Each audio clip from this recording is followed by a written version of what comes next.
কিছুদিন আগে যে বিষয় নিয়ে প্রচুর সোশ্যাল মিডিয়া তলপাড় হয়েছে, যে দীনকৃষ্ণ ঠাকুর নাকি মাতা সীতাকে অসুখ বলেছে।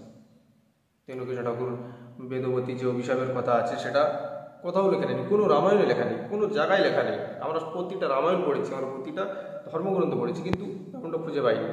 আর খুঁজে পাবে কী করে? কারণ তোমরা অশিক্ষিত মূর্খ, এই কারণেই বলা হয়। হ্যাঁ, আজ প্রায় 2 থেকে 3 মাস হয়ে গেছে, তার চাইতে বেশি ছাড়া কম না। আজও পর্যন্ত কিন্তু এইসব অশিক্ষিত মূর্খরা আজও পর্যন্ত খুঁজে পায়নি, আজও পর্যন্ত কিন্তু খুঁজে পায়নি যে কোথায় লেখা আছে। অথচ আজও পর্যন্ত তারা দীনকৃষ্ণ ঠাকুরকে অপমান করে যাচ্ছে।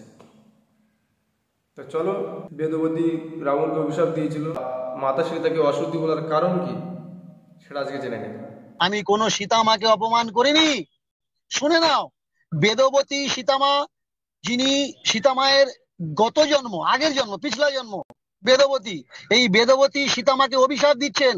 পাবে কোন রামায়ণে? সূর্য সিদ্ধান্ত রামায়ণ।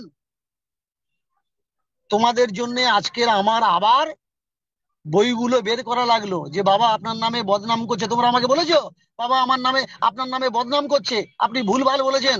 আমি ভুলভাল বলছি না, কয়েকশো রামায়ণ আছে। আবার শুনে নাও, সূর্য সিদ্ধান্ত রামায়ণ। এই সূর্য সিদ্ধান্ত রামায়ণে স্পষ্ট উল্লেখ আছে বেদবতী অভিশাপ দিচ্ছেন রাবণকে। এর জন্য পড়াশুনো করার দরকার। আর তোমরা বলছো না যে বাবা আপনার নামে ভিডিও বানাচ্ছে, ব্লগ বানাচ্ছে, অপমান করছে। আরে এ কটা গবেট, গাধারও তবু দাম আছে, এদের কোনো দাম নেই। এদের এখনো পর্যন্ত চৈতন্য হয়নি, এখনো পর্যন্ত জ্ঞান হয়নি যে দীনকৃষ্ণ ঠাকুরের উদ্দেশ্য। হ্যাঁ, গাধারও দাম আছে, কিন্তু এইসব অশিক্ষিতদের দাম নেই। ঠিক বলেছেন ঠাকুর, যে গাধারও দাম আছে, কিন্তু এইসব অশিক্ষিতদের দাম নেই। আরে ভাই, এরা যদি সত্যি যদি সমাজের সামনে শিক্ষিত হয়ে যদি আসতো, এরা যদি সত্যি যদি আজ পড়াশুনো করে এই সমাজের বা এই সোশ্যাল মিডিয়ার মাধ্যমে আসতো, তবে দীনকৃষ্ণ ঠাকুরের করা প্রতিটা প্রশ্নের উত্তর এরা আজ ধর্মগ্রন্থের মাধ্যমে পেয়ে যেত। যেটা কোন বইতে আছে সেটা সত্যি এরা পেয়ে যেত, কারণ এরা পড়াশোনা করে না। এরা শুধু নামে বলে যে আমার কাছে সব রামায়ণ আছে, আমাদের কাছে সব ধর্মগ্রন্থ আছে, আমরা সব রামায়ণ সব ধর্মগ্রন্থ পড়ে শেষ করে দিয়েছি। অথচ যখন দীনকৃষ্ণ ঠাকুর এই যে এই প্রশ্নটা যায়, এই যে 3-4 মাস ধরে ধাওয়া চাপা ছিল, এর উত্তর কিন্তু আজও এরা খুঁজে পায়নি যে এটা কোন জায়গায় লেখা রয়েছে বেদবতী রাবণকে অভিশাপ দিয়েছিল। এটা কিন্তু আজও পর্যন্ত খুঁজে পায়নি। সেটা শেষমেশ দীনকৃষ্ণ ঠাকুর লাইভের মাধ্যমে তুলে ধরলেন যে এটা কোন বইতে আছে, কোন রামায়ণে গেলে এটা আমরা পাবো। তিনি একটি রামায়ণ কথা বলেছে। অনেকে আবার বলছে যে যে কেউ একটা রামায়ণ লিখে দিল, সেই রামায়ণ পড়ে আমি যদি সমাজের সামনে কিছু বলে দিই, সেটা কি হয় কখনো? তো আপনাদেরকে একটা কথা বলে রেখে দেখো, সে লেখক যেই হোক না কেন, তাকে ধর্মগ্রন্থ বলে চালানো হচ্ছে কি, তাকে রামায়ণ বলে চালানো হচ্ছে কি আজকের সমাজের মাঝে, সেটা আগে দেখুন। তো এই জন্যই আমরা এদেরকে অশিক্ষিত, মূর্খ এবং মঙ্গল গ্রহের প্রাণী বলি, যে এরা পড়াশোনা করে মানে যে এরা পড়াশোনা করে আজও পর্যন্ত সোশ্যাল মিডিয়াতে আসেনি। এই যে নিজেদেরকে যত এরা এরা যে নিজেদেরকে ভাবছে না যে আমরা হিন্দু ধর্মের রক্ষক, আমরা হিন্দু ধর্মের যোদ্ধা, তার প্রমাণ এখান থেকেই পাওয়া যায় যে এরা কতটুকু হিন্দু ধর্মের যোদ্ধা এবং এরা কতটুকু সনাতন ধর্মের রক্ষক। এরা অশিক্ষিত মূর্খদের নিয়ে কোনোদিনও দেশ চলে না, ধর্মও চলে না অশিক্ষিত মূর্খদের নিয়ে। হ্যাঁ, আপনাদের মতন অশিক্ষিত মূর্খদের নিয়ে কখনো ধর্ম চলে না, কখনো দেশেও চলে না, কারণ পড়াশোনা করে আসেনি তো আপনারা। হ্যাঁ, গাধারও দাম আছে, কিন্তু আপনাদের কোনো দামই নেই বলতে গেলে চলে।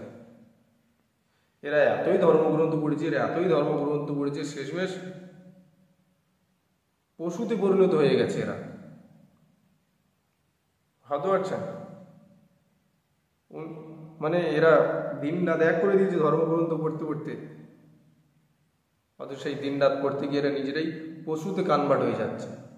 এটাই ভাবতে আমার অবাক লাগে যে এরা কি পড়াশোনা করছে যে শেষমেশ এরা নিজেরাই পশুতে পরিণত হয়ে যাচ্ছে। হ্যাঁ, আপনারাই শুনুন, আপনারাই দেখুন। তার মানে ভাবতে পারছেন, দীনকৃষ্ণ ঠাকুরকে অপমান করতে গিয়ে, দীনকৃষ্ণ ঠাকুরকে ছোট করতে গিয়ে এরা নিজেরাই আজ পশুতে পরিণত হয়ে যাচ্ছে।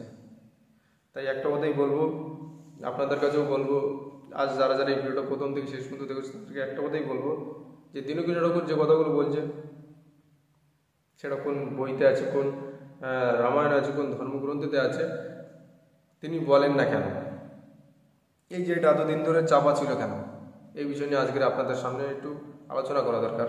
যে দেখো, দিনকৃষ্ণ ঠাকুর এই কারণেই সমাজের সামনে কিছু রেফারেন্স তুলে ধরে না, সমাজের সামনে কিছু বইয়ের নাম তুলে ধরে না, কারণ দিনকৃষ্ণ ঠাকুরকে যারা অপমান করছে, যারা নিজেদেরকে মনে করছে যে আমরা সনাতন ধর্মের রক্ষক, যারা নিজেদেরকে মনে করছে যে আমরা সনাতন ধর্মের যোদ্ধা, যারা নিজেদেরকে মনে করছে যে আমরা সনাতন ধর্মের ধার্মিক, যারা নিজেদেরকে মনে করে যে আমাদের শরীরে দেবতারা দেবতাদের বসবাস, যারা নিজেদেরকে মনে করে যে আমরা শাস্ত্রবান পুরুষ, সেটাই দেখতে চাই যে এরা কতটুকু সনাতন ধর্মের রক্ষক, কতটুকু সনাতন ধর্মের শাস্ত্র পড়েছে, কতটুকু এরা নিজেদেরকে শাস্ত্রবান পুরুষ মনে করে, সেটাই দিনকৃষ্ণ ঠাকুর দেখতে চায়। যার কারণে কিন্তু কিছু রেফারেন্স দিনকৃষ্ণ ঠাকুর তুলে ধরে না, যে এরা কতটুকু শিক্ষিত, কতটুকু এরা পড়াশুনো করে এসেছে, এরা কতটুকু পড়াশোনা করে এসে নিজের ধর্ম চালাচ্ছে, এরা কতটুকু পড়াশোনা করে এসে এই দেশ চালাচ্ছে। যার কারণে কিন্তু দিনকৃষ্ণ ঠাকুর রেফারেন্স দিতে চায় না। আর এই রেফারেন্সটা হয়তো আমাদের জন্যই তুলে ধরেছে সোশ্যাল মিডিয়ার মাধ্যমে। হ্যাঁ, কারণ এই কারণেই কিন্তু দিনকৃষ্ণ ঠাকুর কিছু রেফারেন্স, কিছু বইয়ের নাম তুলে ধরে না। কারণ সব কিছু যদি দিনকৃষ্ণ ঠাকুর সব বইয়ের নাম যদি তুলে ধরে, বা সব ধর্মগ্রন্থের নাম যদি আজ তুলে ধরে কীর্তনে আসরে, বা সব কিছু রেফারেন্স যদি আজ তুলে যদি দিনকৃষ্ণ ঠাকুর যদি আজ এই সমাজে যদি কোনো আলোচনা করে, তাহলে আপনাদের মতন সনাতন ধর্মের রক্ষক আছে কেন?